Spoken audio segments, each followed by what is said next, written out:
Assalamu alaikum. It's a very emotional occasion. Seeing through the journey that Bangladesh has gone through.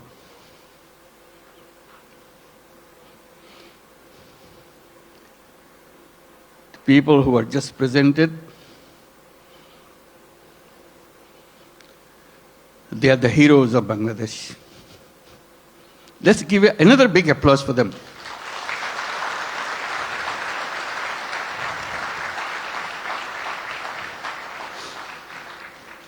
Another standing ovation for our new citizen, Kyu Hak Sang. Thank you. Wonderful. His dedication, his commitment. Thank you. Please have your seat. Just doesn't have any boundary. He loves Bangladesh.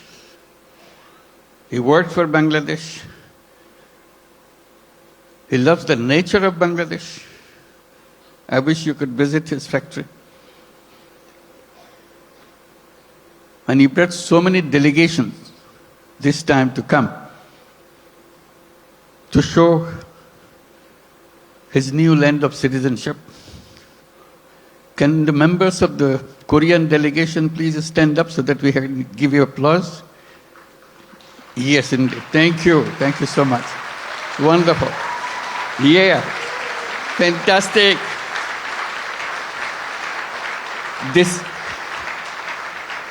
This is your home too. We'll make this home beautiful home. For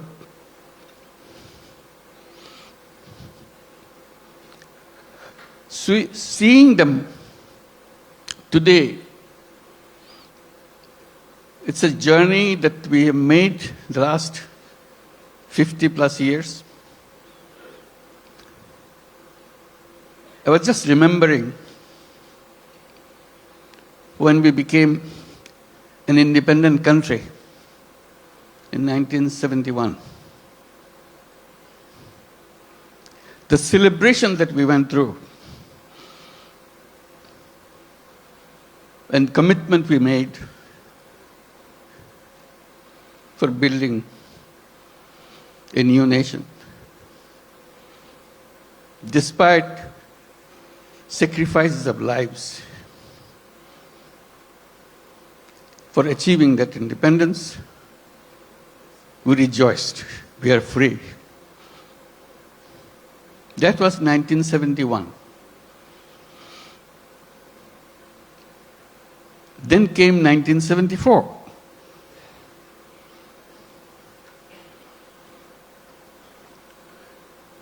Today we are talking about 180 million people. In 1971, we were just about 1/3 of that size in population. Still the same country. 74 is a year that we cannot forget.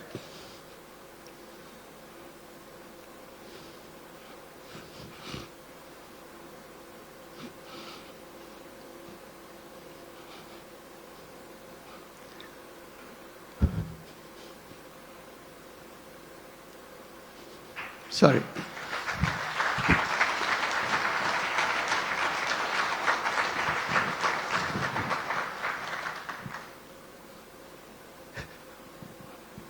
Sorry, my words. I cannot bring my word.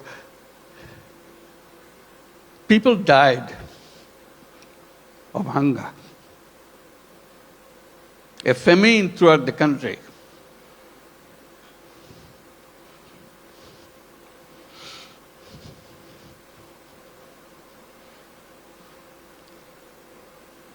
One and a half million people died.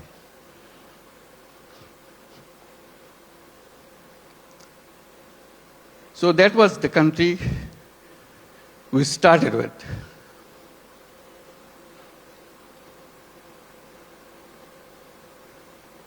We used to grow one crop. We didn't know any other way. Our population was known as farmers because they have no other profession.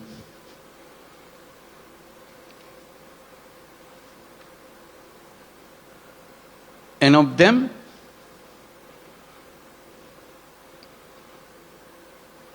three-fourths of the population were landless farmers. They had no land.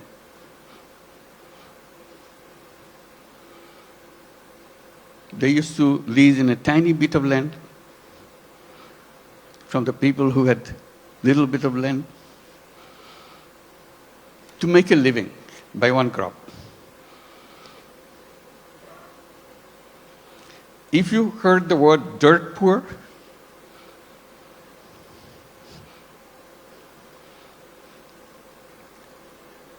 that was Bangladesh.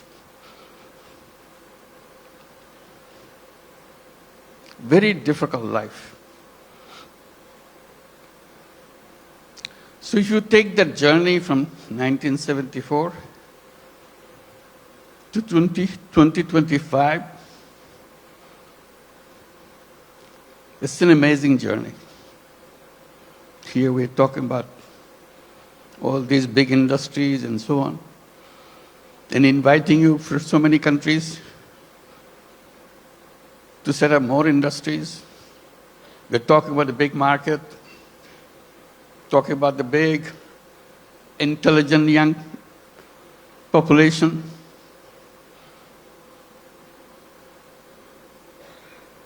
That's Bangladesh. Came a long way in a very short time.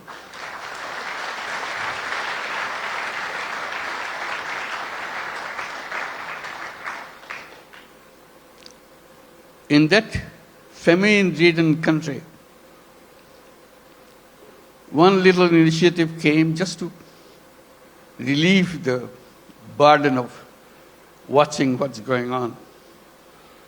To help people to lend money, tiny little money, $2, $3, so that they can start a business, focusing particularly, specifically on women.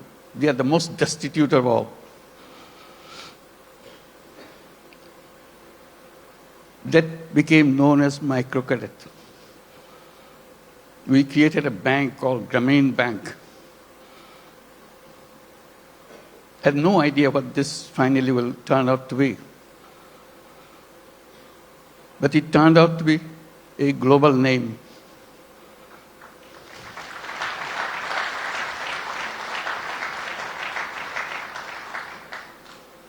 Because no matter which country you are,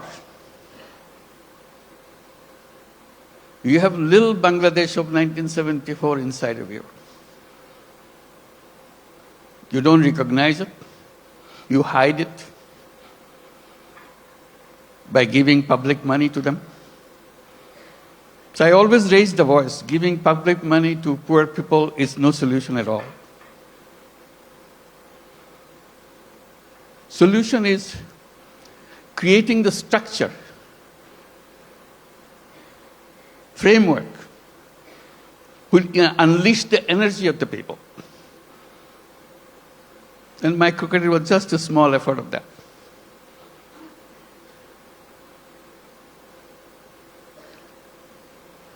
Then a crazy idea came over. When government wanted to issue license for telephone, we had nothing to do with telephone. We didn't have any telephone in the country. Few telephone in the cities. Most of them don't work. So we talked, why don't we apply for a license for telephone company? A crazy idea. Government asked, what do you do with the telephone company? What business you got to do? I said, we'll give it to poor women. They laughed at us. To make a long story short, we got the license, called it Grameen phone, because we had the Grameen Bank, Grameen phone.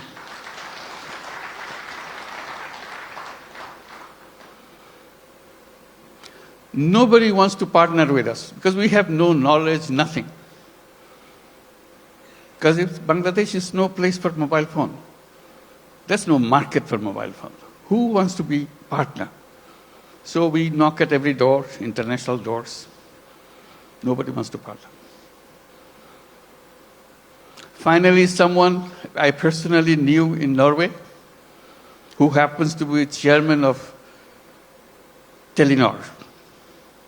I explained to him, can you help me? I explained why we want to do this and why we want to bring the phone to the women. He took it seriously. But the company board doesn't agree with him. They said, what, Bangladesh? We never heard a name called Bangladesh.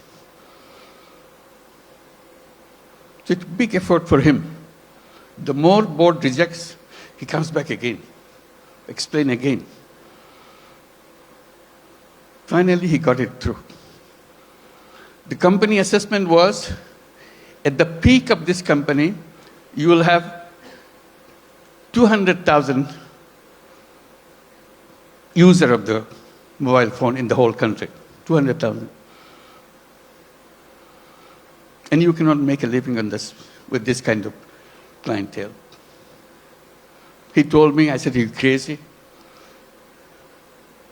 It will be at least 10 times more than that. That's the way I could figure. It became the largest telephone company in the country.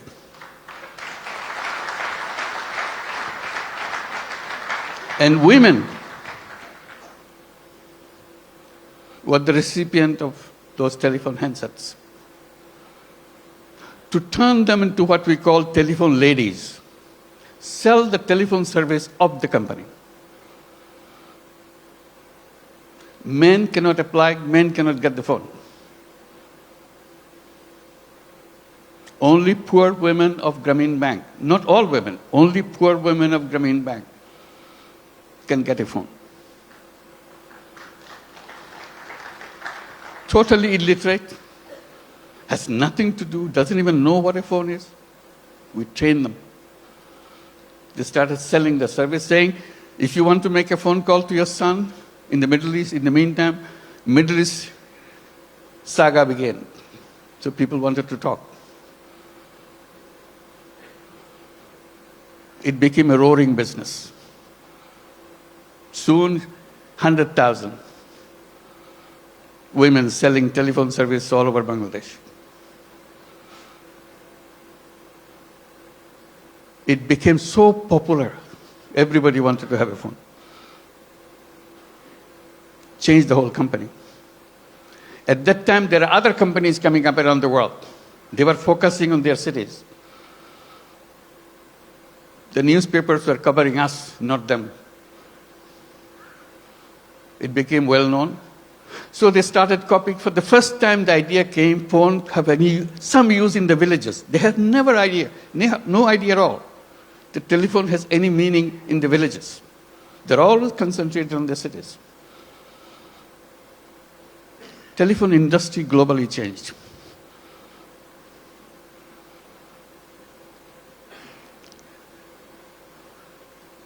I'm narrating this story a little bit because Bangladesh is a country with crazy ideas to change the world, make things happen.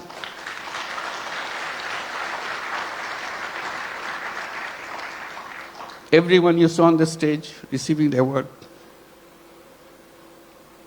has a very powerful, crazy ideas and made them happen. So we invite you to join that crowd. Not only change Bangladesh by your business, change the world.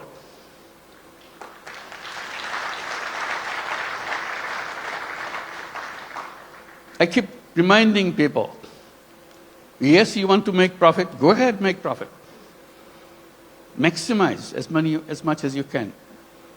But we can add a little piece into it. Social purpose. You don't have to get disrupted by that. It's something that you can do, you have fun. Like many of you do already.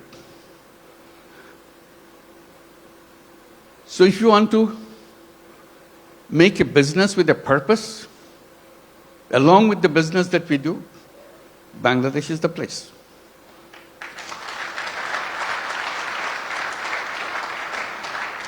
You will not know what your business will be like.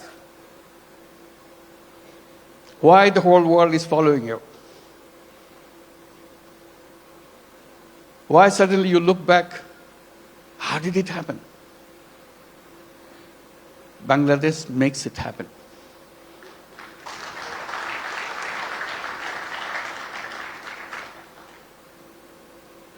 Always people explain how happy you got, you make money, we show the bottom line, fantastic thing. I try to add a little bit to that by saying making money is happiness, definitely, of course. But making other people happy is a super happiness.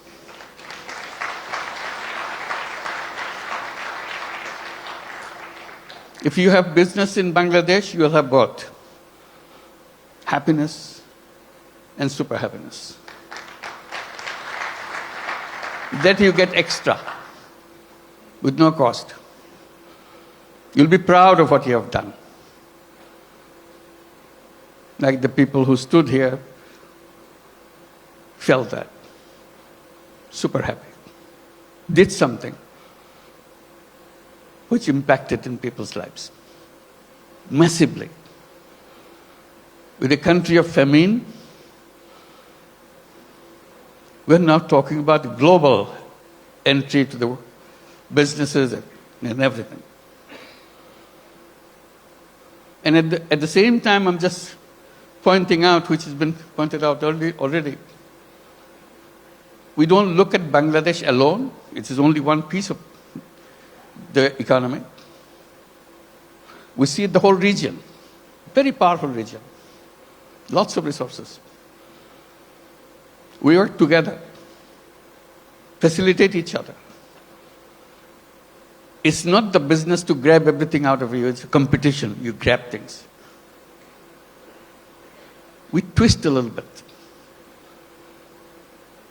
You earn money, but earning money together, changing the life of the people together, is a fun, is something that immeasurable. And each of your company can enjoy that super happiness by expanding and reaching out. Reaching out, the impact that you make, you never explored. Just a little opening. That's the magic. Changes the world. They said business is the most powerful mechanism by which you can change the world. But we are trained to focus on some so narrow thing, we miss out the world. We can try opening a little bit. And I emphasize by saying, let's create a new civilization where you're wide, we're open, we embrace the world. I underscore by saying we can create a world of 3 zeros. It can be done with the businesses, not by the government. Government cannot achieve that. That's not the function of the government. It's the function of individuals, human beings. We are human beings. We can change the world. And business gives us a big, powerful tool in our hand.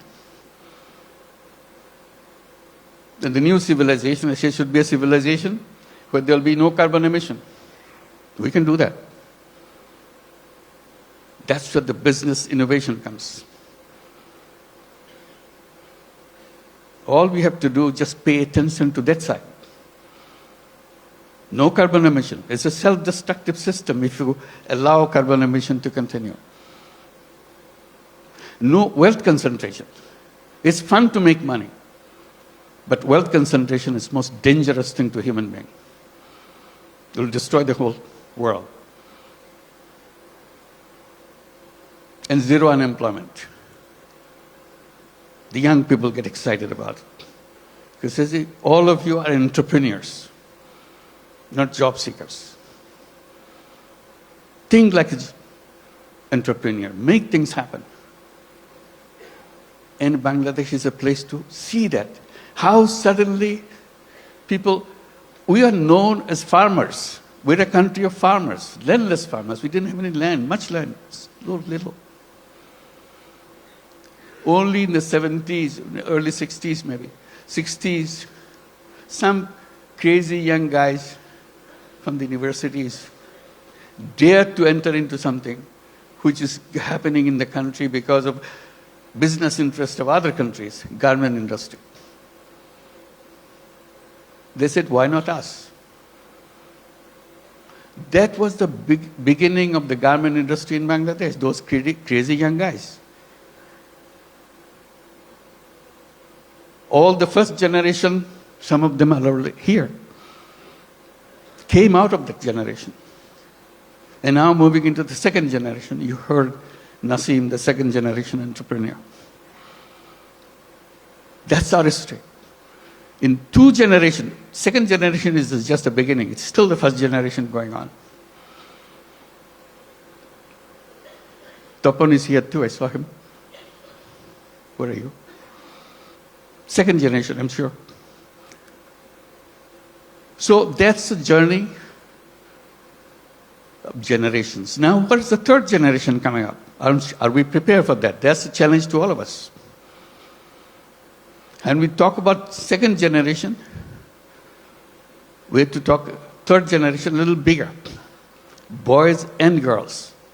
Somehow, in entrepreneurship in the past, women left out.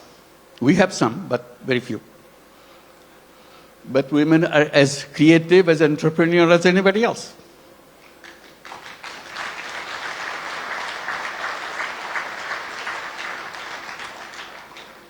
Together, those young generation will change the world. They have the technology, they have the creativity, innovativeness, and problem-solving ideas.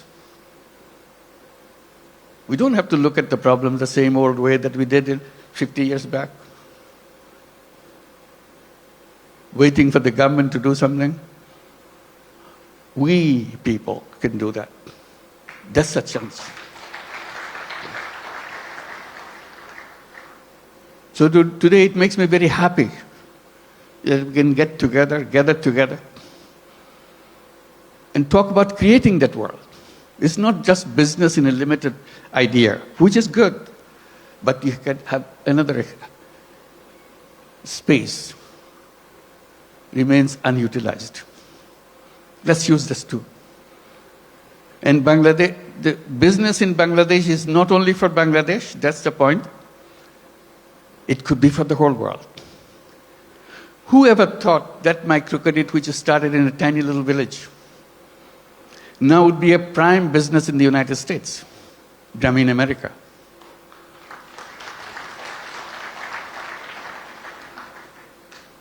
Millions of women take money from Grameen America. Loan size, in the American terms, less than $1,000. Imagine. Needing less than $1,000 in the United States. Such a hassle, such an impossible thing. They get so grateful that somebody gives them. Usually $500, $600. Now the whole Grameen America became annually about $2 billion a year. In the next 4 years, it will be $5 billion a year. It's growing very fast. So little things. In that sense, Bangladesh ground is very fertile. You put a little bit of seed, it becomes global.